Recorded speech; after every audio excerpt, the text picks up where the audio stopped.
Hi friends, welcome to Anuwin kitchen. இன்னைக்கு நம்ம பார்க்க போற ரெசிபி ரொம்பவே ஹெல்தியான broccoli stuffed paratha. So broccoliல நிறைய fibers and nutrition value ரொம்பவே இருக்கு. So இந்த ஹெல்தியான broccoli stuffed parathaவை எப்படி செய்யறதுன்னு பார்க்கலாம் வாங்க. So first நம்ம இப்ப மாவு ரெடி பண்ணி வச்சுக்குவோம். அதுக்கு ஒரு மிக்சிங் பவுல்ல ஒரு கப் கோதுமை மாவு சேர்த்துக்கோங்க. So அதுக்கு அப்புறமா மாவுக்கு தேவையான அளவு உப்பு சேர்த்துக்கோங்க. ஸோ இது கூட ஒரு டீஸ்பூன் எண்ணெய் சேர்த்துட்டு ஸோ இப்போ இதில் வந்து கொஞ்சம் கொஞ்சமாக தண்ணி சேர்த்துட்டு சப்பாத்தி மாவு பதத்துக்கு இதை வந்து நம்ம பிசைஞ்சு வச்சுக்குவோம். ஸோ நம்ம சப்பாத்தி மாவு ரெடி ஆயிடுச்சு. ஸோ இதை வந்து நல்லா கவர் பண்ணிவிட்டு ஒரு 10லேருந்து 15 நிமிஷம் ஊறட்டும். ஸோ அதுக்குள்ளேயே நம்ம ஸ்டஃபிங்க்கு ரெடி பண்ணிக்கலாம். ஸோ ஃபஸ்ட்டு வந்து நம்ம ப்ராக்கலியை ரெடி பண்ணி வச்சுக்கலாம். ஸோ அதுக்கு வந்து நம்ம ப்ராக்கலியை நல்லா வாஷ் பண்ணிவிட்டு ஸோ இந்த மாதிரி கொஞ்சம் பெருசாக கட் பண்ணி வச்சுக்கோங்க. ஸோ அப்போ தான் உங்களுக்கு சீக்கிரத்துக்கு ஈஸியாக இருக்கும். ஸோ அடுத்து வந்து நம்ம கேரட் சீக்கிரத்தில் வந்து இந்த மாதிரி நம்ம எல்லா ப்ராக்கலியும் சீச்சு வச்சுக்கலாம். ஸோ உங்களுக்கு ஸ்டெம்மோடு வேணும்னா நீங்கள் ஸ்டெம்மையும் சேர்த்து சீச்சு வச்சுக்கோங்க. ஸோ இந்த மாதிரி நம்ம எல்லா ப்ராக்கலியும் துருவி வச்சுக்கோங்க. இப்போ வந்து நம்ம ஸ்டஃபிங் ரெடி பண்ணி வச்சுக்குவோம். ஸோ அதுக்கு வந்து ஒரு பேனில் 3 டேபிள் ஸ்பூன் எண்ணெய் சேர்த்துக்கோங்க. ஸோ எண்ணெய் நல்லா காஞ்சதும் அதில் வந்து ஒரு டீஸ்பூன் ஜீரகம் சேர்த்துட்டு ஸோ இது கூட 3 பச்சை மிளகா பொடியாக கட் பண்ணி வச்சுருக்கேன். அதையும் நம்ம இப்போ சேர்த்துக்குவோம். ஸோ அதுக்கப்புறமா ஒரு துண்டு இஞ்சி கட் பண்ணி சேர்த்துக்கோங்க. ஸோ அதுக்கப்புறமா பொடியாக கட் பண்ணி வச்சுருக்கிற வெங்காயம் சேர்த்துக்குவோம். ஸோ இப்போ இது எல்லாத்தையும் சேர்த்து நல்லா வதக்கிக்கலாம். ஸோ வெங்காயத்தோட பச்சை வாடை போகிற வரைக்கும் நல்லா வதக்குனா போதும். ரொம்ப கோல்டன் ப்ரௌன் ஆகணும்னு தேவையில்லை. ஸோ இப்போ பார்த்துட்டிங்கன்னா வெங்காயம் நல்லா வதங்கிருச்சு. ஸோ இது கூட ஒரு அரை டீஸ்பூன் மஞ்சள்தூள் சேர்த்துக்கலாம். அதுக்கப்புறமா ஒரு டீஸ்பூன் மிளகாய்த்தூள் சேர்த்துக்கோங்க. ஸோ அதுக்கப்புறமா ஒரு டேபிள் ஸ்பூன் மல்லித்தூள் சேர்த்துக்கோங்க. ஸோ இது எல்லாத்தையும் நல்லா கலந்து வச்சுக்கோங்க. ஸோ அதுக்கப்புறமா இது கூட நம்ம துருவி வச்சுருக்கிற ப்ராக்கலியை சேர்த்துக்கோங்க. ஸோ அதுக்கப்புறமா ஒரு டீஸ்பூன் கரம் மசாலா சேர்த்துக்கோங்க.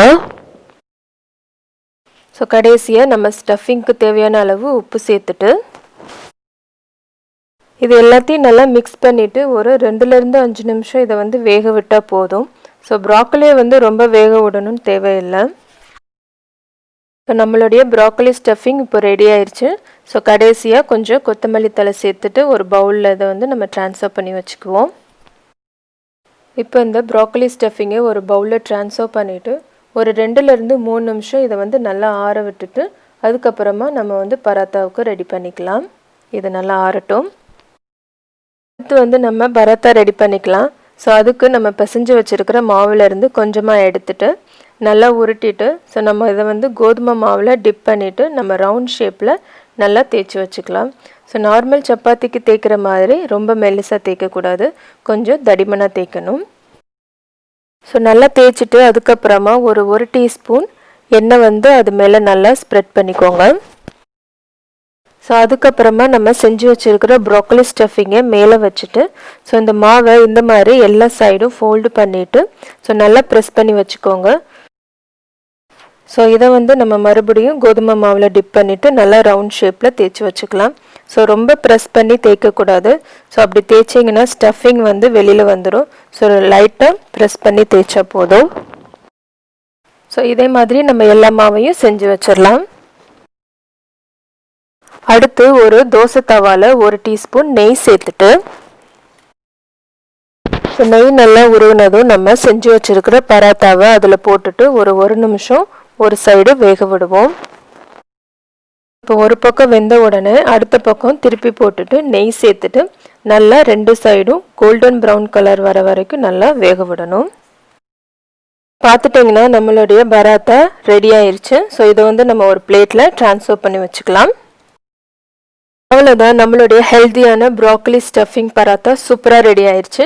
ஸோ இதுக்கு சைடிஸ் எல்லாம் தேவையில்லை. ஸோ நீங்கள் இதை அப்படியே ப்ளைனாகவும் சாப்பிட்லாம். ஸோ சில கிட்ஸுக்கு வந்து ப்ராக்கலி நீங்கள் அப்படியே முழுசாக கொடுத்தீங்கன்னா சாப்பிட மாட்டாங்க. ஸோ இந்த மாதிரி நீங்கள் டிஃப்ரெண்ட்டாக செஞ்சு கொடுத்தீங்கன்னா கண்டிப்பாக சாப்பிடுவாங்க. ஸோ இதை நீங்கள் வீட்டில் ட்ரை பண்ணி பாருங்கள், எப்படி வந்துச்சுன்னு கமெண்ட்டில் சொல்லுங்கள். ஸோ இந்த வீடியோ உங்களுக்கு பிடிச்சிருந்துச்சுன்னா லைக் பண்ணுங்கள், ஷேர் பண்ணுங்கள், கமெண்ட் பண்ணுங்கள். மறக்காமல் அனுவின் கிச்சனுக்கு சப்ஸ்கிரைப் பண்ணுங்கள். தேங்க்ஸ் ஃபார் வாட்சிங்.